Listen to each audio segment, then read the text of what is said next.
Today, we're going to learn about the neuroscience of how to live life without regrets. And we're going to learn this from a very interesting source, people who have died.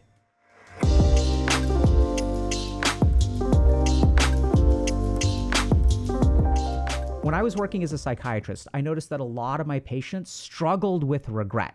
They may have whatever diagnosis, but when I actually talked to them, what I noticed is that they were filled with regret. And this looked like a lot of different things. So for some of y'all, this will look like actual regret about the past, where you're kind of thinking about your past and you're saying, man, I really screwed up. I let that relationship get away from me. That was the best relationship. Breaking up with that person was the biggest mistake I made. Or I can't believe that I didn't study harder in school. And so your mind is kind of occupied in the past and you're filled with regret. And then what happens is your mind is so occupied in the past about the mistakes that you made that you can't even think about fixing them or improving your future. So here's my situation. I just got back from vacation. I want to eat food that's nutritious, and I want to eat foods that's tasty. And that's where Factor comes in. The cool thing about all these meals is that they're actually dietitian approved, and they're all ready in less than 2 minutes. So we've got jalapeno lime chicken, we've got Indian butter chicken, oh my goodness, chipotle rubbed pork chop, turkey chili and zucchini, vegan mushroom marsala, and vegetarian tamale bowl. We're gonna make a couple of slits, and then we're gonna go ahead and pop it in the microwave. Did we get a microwave dance? I don't know what a microwave dance is. I can start to smell it. It actually smells pretty good. Let's go and open this bad boy up. Here is our vegetarian tamale bowl. Moment of truth. I think this is what I really like about Factor is that it's really easy to eat nutritious on a day-to-day basis without sacrificing variety, without sacrificing convenience. The food is actually quite delicious. Like, I can absolutely eat this whole thing right now. Head to factor75.com or click the link below and use code HealthyGamer50 to get 50% off your first Factor box. For some of y'all, this actually looks like inaction in the present. And how does that relate to regret? Well, you're sort of thinking, well, I don't know what to major in. Should I major in this or should I study this? Should I take this job? Should I not take this job? And so sometimes the fear of regret looks like paralysis in the present because you're so worried about making the wrong choice. If I date the wrong person, or heaven forbid, I marry the wrong person, then it'll ruin my life and I will be filled with regret. So we're paralyzed to act in the present because we don't know what to do. The third way that this looks, and this is the most unusual, is maybe you're someone who's very, very efficiency oriented. And anything that you do has to be perfect. And even when you do a good job, there's a part of your mind that doesn't even let you enjoy it and is kind of beating you up and saying, hey, you could have done this better, you could have done this better, you could have done this better. And if you really tunnel down into that, that's regret too.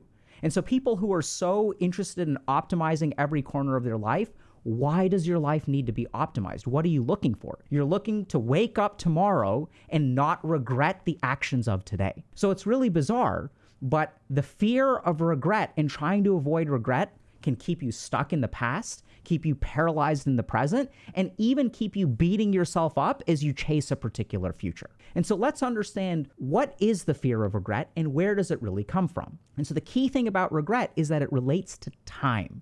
So if you sort of think about, okay, what should I major in? What should I study in college?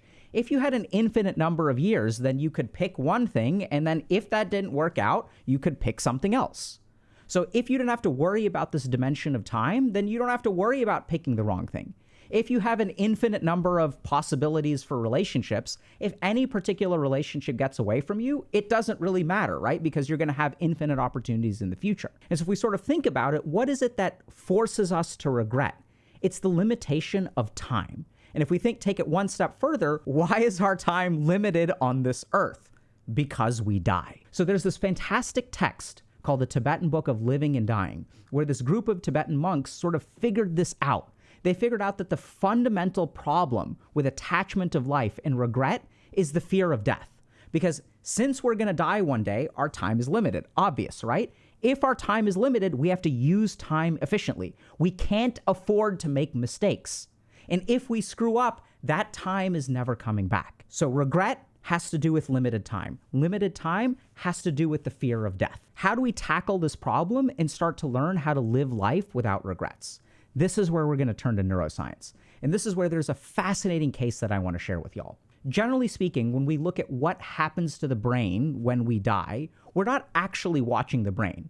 someone has died, and then we'll do an autopsy, or we can sort of do a brain scan or something like that. We can measure the anatomical structures, and we can see what happens to the brain after death. But we don't actually see what happens to the brain when we die. And so there's a really awesome case report that had an EEG, which is an electroencephalogram, which is something that's measuring the electrical activity of the brain. And we've had a couple of cases now in science where we've literally watched the brain die. And what we've learned is incredibly fascinating. The first thing to understand is that when people die, there is a synchronicity of all parts of our brain.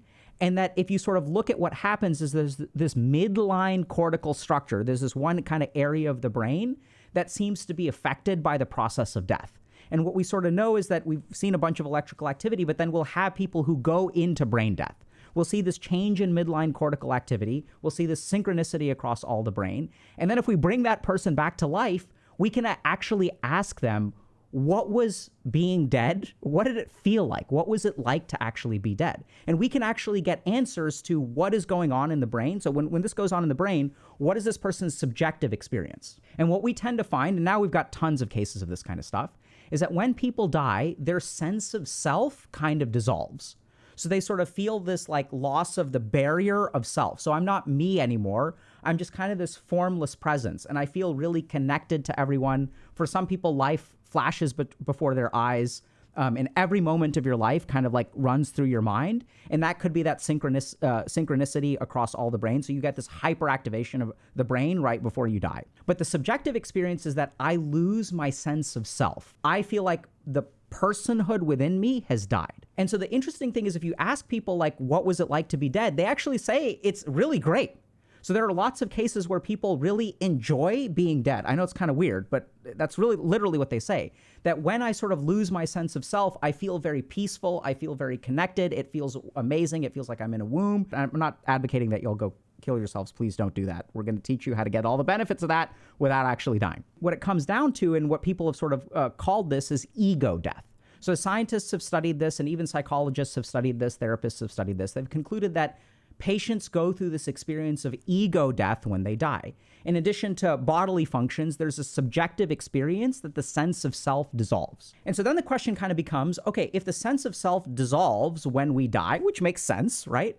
Then, and that makes us feel happy and blissful, then the opposite should be true as well, right? As the sense of self increases, does that increase our pain and suffering of life? And that's what we actually know to be scientifically true as well. And this is where if you look at someone like who has schizophrenia, someone who has schizophrenia has an overactive sense of self. Now that may sound kind of weird. I'm not talking about narcissism. Literally what happens in schizophrenia is the part of our brain that associates ourselves with external stimuli is hyperactive. So I'll give you all a really simple example because I know that sounds confusing. So if I'm walking down the street and I walk past someone who's sitting on a park bench, the part of my brain that sort of governs self doesn't connect those two things. So I don't think that the person sitting on the park bench is in any way connected to me. The events that happen, like other people are living their own lives, there's random events going on in the world, it doesn't all tie back to me. I'm over here and there's random crap going on out there. But when you take someone who has something like paranoid schizophrenia, literally what we know from brain scans and tons of scientific studies is that the part of their brain that governs self ties themselves to all kinds of stimuli in the environment. So suddenly two people sitting on a park bench are monitoring me. There's a car that drove past and then I saw it reverse and park. Holy crap, that person parked because of me. So all of these stimuli all around us suddenly get tied into our sense of self. And this is something that is incredibly, I don't know how to, it's like terrible to live through. These people suffer every day because all of these benign stimuli that have nothing to do with me get associated with me. And so we even have evidence that ego death leads to peace and that hyperactivation of the ego leads to suffering. We also see this in cases of depression. So this is what's really cool is we can look at studies on psychedelics. And if we look at studies on psychedelics, we know that psychedelics can have a profound positive effect for people who are depressed. And if we look at the mechanism, how does a psychedelic affect and help a person with depression? It turns out that the more ego death they experience during their psychedelic experience, determines how much their depression improves. And there are even studies that have looked at the therapeutic value of psychedelics, and they've looked at people who haven't benefited. And then they've asked them, what was your psychedelic experience like? And it turns out that the people who had more of an ego death experience, their depression improves. And people who have a psychedelic experience without ego death, their depression actually stays relatively the same. And this is another reason why I don't recommend people go out and just do psychedelics, because it's not that the psychedelic itself magically transforms and gets rid of depression. There seems to be some way to kind of activate that ego death, and that's really what we're looking for. Subjectively, what this feels like is people will say, I feel connected to everyone else, the barriers of self kind of break down, and I'm connected to my other human beings, and this sort of leads to a sense of compassion and stuff like that. And even on the neuroscience standpoint, we kind of know this. We know that when people are depressed, there's a part of their brain that's hyperactive, which is called the default mode network. And the default mode network is the part of our brain that governs our sense of self. And we know that psychedelics disable this. Ketamine, which is a dissociative agent, disables this. And the third thing that's really interesting is meditation disables the default mode network. So now we've reached a point where we kind of have talked to people who have died, we've studied their electrical activity, and we kind of know that as people die, they sort of feel really peaceful. There's this sense of ego death, and the opposite of ego death leads to suffering. So how does the neuroscience of ego death tie into living a life without regrets? And this is where we kind of come back to that Tibetan book of living and dying, where they sort of figured out that what is the cause of the fear of death? How do we as monks conquer the fear of death? And what they concluded is that misidentification with our ego is where the fear of death actually comes from. And this is kind of fascinating, right? Because this is exactly what the neuroscience showed us. When we disidentify from our ego through ego death, then we enter a blissed out state. And the Tibetan monks figured this out thousands of years ago. And so what they sort of figured out is that if you want to live a life of joy and bliss and without regrets, and you want to conquer that fear of death, the way that you do it is by de-identifying with the ego. The Sanskrit term for this is Ahamkara, and we're going to dive into this a little bit more. So let's understand how the Ahamkara leads to suffering. So when I sort of think about, so now, like I was born Alok, right? But at some point I became Dr. K. And the interesting thing is that once I become Dr. K, I open myself up to all kinds of joy and suffering.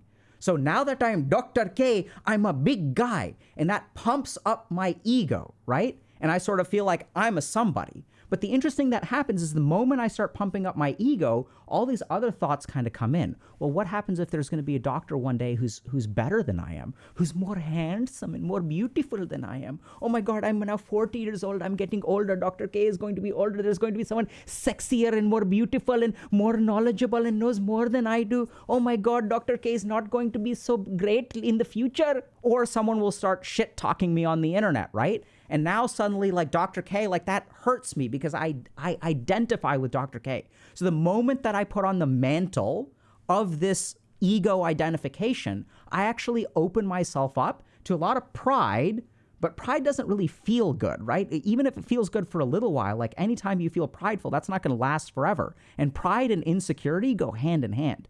And so I open myself up to a lot of different hurt. And so this is what's kind of weird. The yogis kind of figured out that what I think I am is not really what I am. And you may have experienced this if you sort of thought, oh my God, my life is falling apart. I am screwed. But if you sort of think about I am screwed, the only way you can be screwed is if you were identify with that I. And maybe it's a breakup, or maybe it's failing a single class, and then you think your life is over, but you're unable to take a step back. And at some point, as you grow older, you learn how to take a step back, right? You start to learn, oh, the world doesn't revolve around me. Even though everything with my ego-based life, I thought this was everything in my life, falls apart, it doesn't mean that my life is actually over. So even everyone sort of learns some degree of that distance of identification with the self. And if you really want to conquer this, we're going to teach you a technique that will sort of train you in the process of disidentifying with yourself. And that is something that I call the Mech pilot meditation. So when we sort of sit down and think about ourselves, I think of this as part of me. So if you do studies on people and you ask them, if you lost both of your hands, what would you do? And a lot of people would say things like, okay, if I lost both of my hands, I wouldn't even want to be alive. I would kill myself. I would rather be dead than lose both of my lives. This is the way that people think, because they think I am me and, oh my God, without my hands, I wouldn't be able to live. The interesting thing is when you actually have accidents with people who lose limbs, ahead of time, they think that they don't want to live, but afterwards, basically everyone adapts. Like 95, I don't have specific statistics, but I want to say 95 to 99% of people actually adapt to losing a limb and are actually totally fine with it. So it's that idea of who they are and the life that they can live that sort of gets changed, and then human beings learn to adapt. So that's not really who you are. And the sense of self changes, right? Your thoughts change, your identity changes. Today I'm a doctor, but I wasn't born a doctor, but I'm still me. I was me when I'm born and I'm me now, but doctor isn't necessarily a part of it, right? Because if doctor is a core part of my identity, then it had to be there when I was born. So there's kind of this weird thing that the yogis kind of figured out, which is that there's a transcendent sense of self. Your emotions change on a day-to-day basis. What you identify changes on a day-to-day basis. Hell, even your gender, for some people, changes over the course of their life. So there's a lot of stuff about our ego that we think we are, where we're really none of those things. And the yogis actually figured out a way to teach you who you truly are. And that's the Mech pilot meditation. And so is it possible to achieve dissolution of the ego or separation from the ego without dying or using psychedelics? And the answer is absolutely. Thankfully, these Tibetan monks and people in ancient India actually figured this out. So I'm going to teach y'all something called the Mech pilot meditation. That's not the original Sanskrit. That's just sort of my adaptation, okay? So we have to start by understanding a little bit about what the ego is from a yogic perspective and what the true self is from the yogic perspective. So what the yogis and monks in ancient India, China, Tibet basically figured out is that there's one part of us that is constant, and that is really what we really truly are. So if you sort of think about your body and mind, the observation that they made is that the body and mind changes over time. And so, for example, who I am can't be my body because I'm always me, but my body is different. So when I'm first born, I'm very small, like I'm maybe like a foot tall. And then as I go on throughout my life, my body will change, but I'm always me. And they sort of tunnel down even further and realize that even these things in the mind, which we normally identify with, even if we don't identify with the body, because even if you lose a limb, like let's say something happens and I lose a hand or I lose a foot, I'm still me. And so the next thing that they kind of looked at is, okay, is me or does me come from the mind? And they sort of concluded that similarly, me does not come from the mind. So the ego comes from the mind, but who you truly are is outside of the mind as well. And the way that they kind of observe this is that they notice that once again, the mind fluctuates. So all the activities of the mind are never permanent. All of our emotions, all of our thoughts, even our sense of ego or identity will change over time. I used to be a winner and now I'm a loser. Therefore, that's not really constant. What they tunnel down into and what they discovered is the one thing that is constant is your capacity to experience, observe, or witness. So I know this sounds kind of weird, but if you think about any experience that you've had in life, whether it's good or bad, whether it's painful or pleasurable, the one common element, the one thing that ties together every part of your life is the fact that you experienced it. And even Descartes kind of tunneled down into this or discovered this with cogito ergo sum, which means I think, therefore I am. And what Descartes sort of looked at is he said that, okay, I can't trust my mind. Maybe my mind has hallucinations. Sometimes people think wrong things. So even sensory perceptions can be wrong. But the one thing that is Descartes' foundation as well is no matter whether I'm hallucinating or not, there is at least something that is experiencing the hallucinations. And the yogis discovered the exact same thing. So if we want to disidentify from the ego, and the ego is going to be sort of the way that we attach ourselves to our body and our mind, the way to do that is the Mech pilot meditation. And this meditation is very, very simple, but it's actually quite difficult, and you have to do it for a long period of time to really see results. So all you have to do for the Mech pilot meditation is just close your eyes, and all of the parts of you that you think are you, imagine that you are a pilot controlling a mech. And so if I tell my arm, so this is my arm, right? So I think that this is part of me. But if I kind of just wave it through the air with my eyes closed, what you'll kind of notice is that you can send a command from somewhere up here, and that the body will hopefully listen. You can also send a command from somewhere up here, and the mind will hopefully listen. And y'all may have sort of realized this, that sometimes you try to get your mind to do stuff, but the mind doesn't actually listen. And so then the question becomes, okay, if I'm trying to force my mind to focus, which part of me is forcing the mind to focus? Because it's clearly not like I'm trying to force my mind, right? So in that moment, my mind is outside of me. It's something that I'm trying to exert control over. So what the yogis basically figured out, and this is what I encourage y'all to do in the Mech Pilot meditation, is notice that the things that you normally think are you are actually objects for you to act on. So whether it's flexing my hand, right, or it's directing my mind to do something, and then something interesting happens. As y'all sort of notice that these things are outside of you, you can also ground yourself kind of in this awareness. And it's kind of hard to describe, but if you close your eyes and you sort of notice, where do you witness things? Where do you sort of feel that interpretation of body signals? Like, where's that center where all of this sensory information comes from? It actually comes from like somewhere up here. So what I want y'all to do in the Mech Pilot meditation is, first of all, just observe that all of the things that are you are actually things that you can look down on as a Mech Pilot. And the second step to the meditation is to actually start to sit in that place when you feel identified with the body or the mind. And so I recently did this. I got food poisoning recently, and this was one of the challenges that I used to have, where even with food poisoning, I feel like I'm suffering. But the more that I sit inside the Mech Pilot, the more tolerable the suffering becomes. And my original research when I was doing this work at Harvard Medical School was actually on patients with chronic pain, and I would teach them to meditate. And then I would kind of ask them, hey, what is your pain score when you learn how to meditate? And the interesting thing about this study was that they found that the pain scores did not actually improve. So if you teach someone to meditate who's got metastatic cancer, their pain doesn't actually get better. But as I talked to them, I said, but you are feeling better. Why is that? And they said, well, it feels like there's a window between me and the pain. The pain hasn't actually gotten better. It's just, it affects me less. So this principle is actually tied into this idea of the Mech Pilot meditation. And the more that you can take distance from yourself and sort of just sit and notice the experience, notice the witness, the more that you can take a step back from your life, the more chill your life will become.